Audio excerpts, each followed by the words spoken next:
Hey there, this is Andrew bringing you another Keyforge deck reveal and review. This is a very fresh Mass Mutation deck.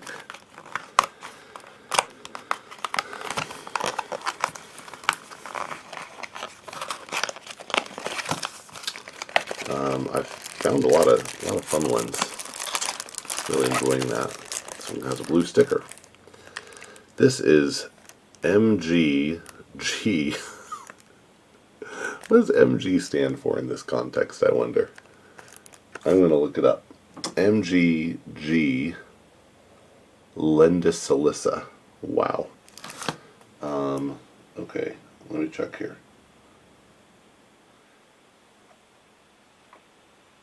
What does MG stand for?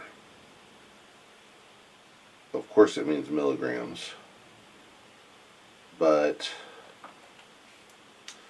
could stand for machine gun. So this could be machine gun G or milligram G. I don't know. Alright.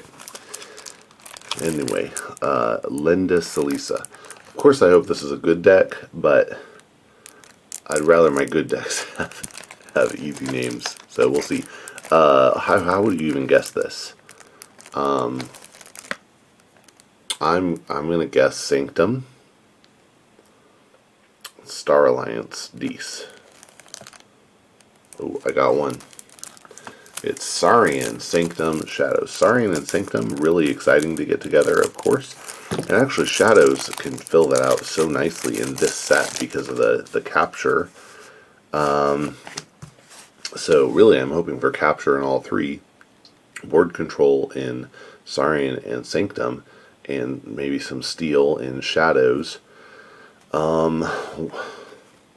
Probably gonna miss some acceleration. We have Ardent Hero, a 4-power human knight with taunt, and it can't be dealt damage by mutant creatures or creatures with power 5 or higher. I have yet to see this be like super high impact, but it is an interesting card. It's a very interesting setup. 2 of those, okay, yeah, don't mind. Oh, 3 of, wow, triple Ardent Hero. That's going to be interesting. And then a Bulwark, which is a 4-power mutant knight with 1 armor and Assault 2, and each of its neighbors gets Assault 2. That's a fun, fighty card. Champion and Afiel, more taunt. Wow. 6-power Spirit Knight with 1 armor and taunt. I'm hoping we get some really high value creatures to hide between these. We'll see. Fangs of Gizelheart is an action with a bonus amber. This one got a capture, not shocking. And when you play it, you purge the most powerful creature. Barrister Joya is a 5-power human knight with an armor. This one got a capture icon on it. And enemy creatures cannot reap. Good. That's a good one to protect behind some taunt. Bring Low is an action with a bonus amber. It enhanced 1 capture for us. And when you play it, you capture all but 5 of your opponent's amber, distributed among any number of friendly creatures. Awesome. Boy, wouldn't it be great to get a Brachus in this setup? We'll see. Gorm of Om is an artifact that has Omni, destroy it, and you destroy an artifact. Really nice artifact control here. I like it. Potion of Vulnerability, great for our board control. It's an artifact with a bonus amber.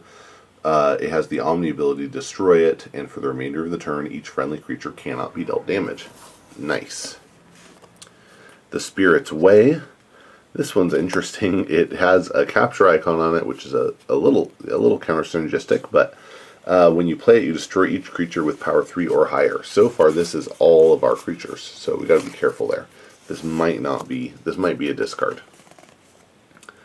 Ooh, Mantle of the Zealot is back, and Mantle of the Zealot is an upgrade that gives the creature, you may use this creature as if it belonged to the active house. Again, hoping I get something good to throw that on and have it protected between some taunt. Okay, that's it for Sanctum.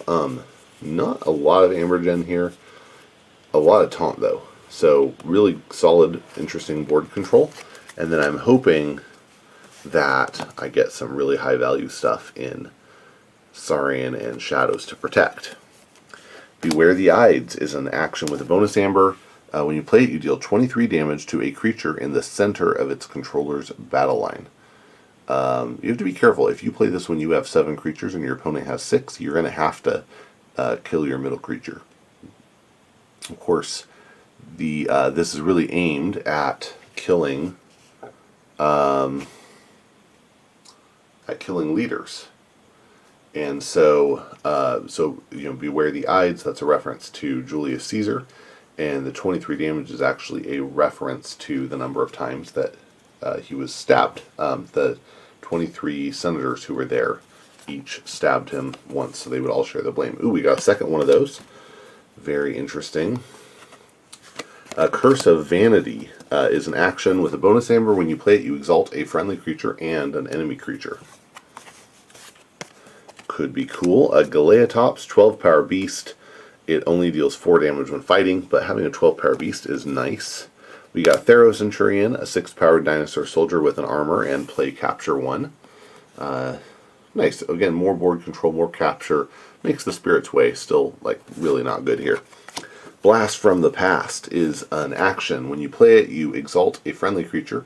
You archive a Saurian creature from your discard pile, and then you deal damage equal to the archived creature's power to an enemy creature. So, in other words, we might have the Galeatops, we might have the Thero Centurion in our discard pile.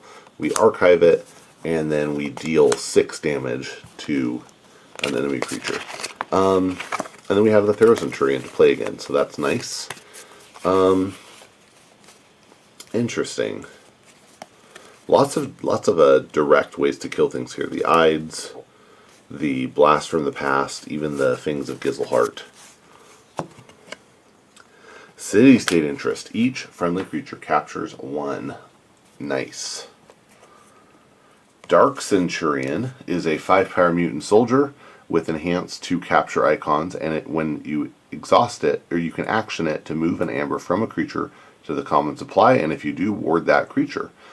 This is a nice one to keep protected, and actually this would be a really nice one to have the Mantle of Zealodon, because getting to use it once per turn to burn an amber that was captured onto one of your creatures and ward that creature sounds really nice. Hedonistic Intent is an action with the bonus amber. This one got a capture icon as well. When you play it, you exalt each flank creature. That can be insane for just getting a lot of amber floating around.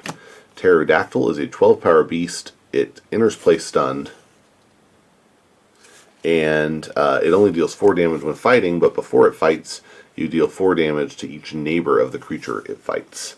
So very nice for controlling the board once it is out there and unstunned.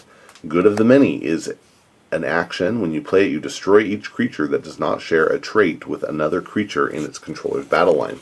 So if you have Pterodactyl and Galeatops out there, they're both beasts. They're fine. If you have Thero Centurion and Dark Centurion out there, then they're okay.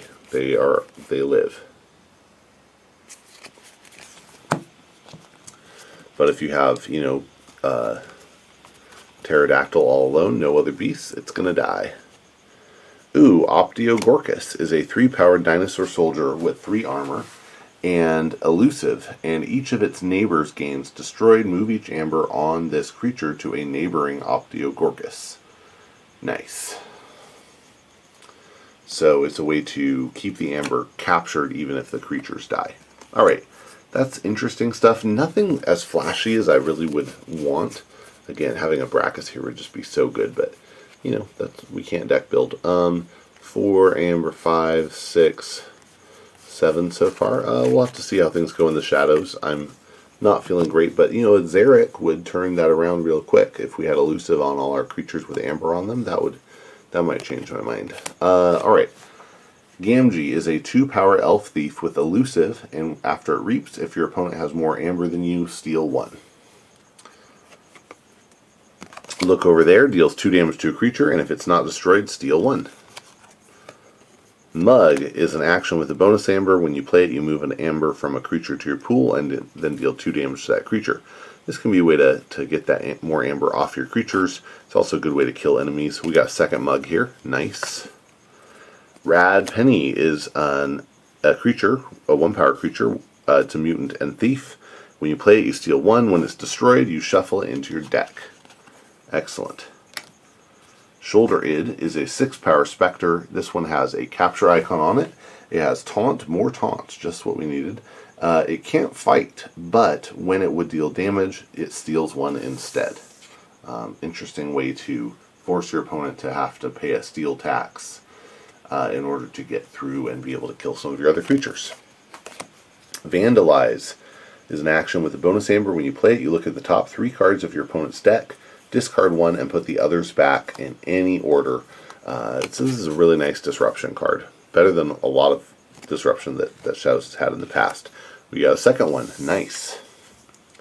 We did get a Xeric, so if we can have the Xeric out and protected behind taunt, that can be pretty good. Suddenly all our creatures with Amber on them have increased power, and that seems solid. Fidget is a 2-power Fairy Thief with Elusive. After it reaps, you discard a random card from your opponent's archives or the top card of their deck. And if that card is an action, play it as if it were yours. So fun. I love Fidget. Don't get to use it often enough, but I love it. Mesa's Asp is a 3-power beast with Skirmish and Poison. Very good at killing stuff. And lastly, we have Johnny Longfingers, which says each friendly mutant creature gains destroyed steal 1. Oh, that's pretty cool. This would be a good one to protect as well. How many? Okay, so I want to check a couple things really quick. The Xeric would do a lot of work.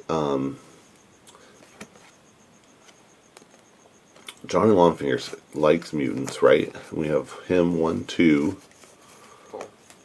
3. Oh, that's really good with the Rad Penny. If you destroy the Rad Penny on your own turn, you get to play steal 1 and then destroyed steal 1 and then shuffle it back into your deck. That is solid. And then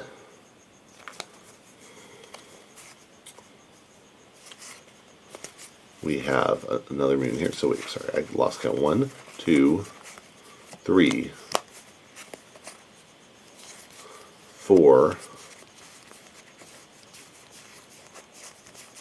and then the Bulwark is going to be 5. So that's not great for the Johnny Longfingers, but if you can have him out and get good value out of the Rad Penny, get to play it a few times, that could be pretty interesting. All in all,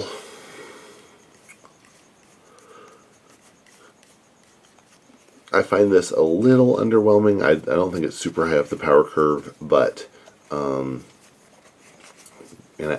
this is an example where I think I don't love the dinos here quite as much as I did in Worlds Collide, although they're just a little less wild and crazy. Although some of the cards, if you get the right cards, it can still be pretty awesome.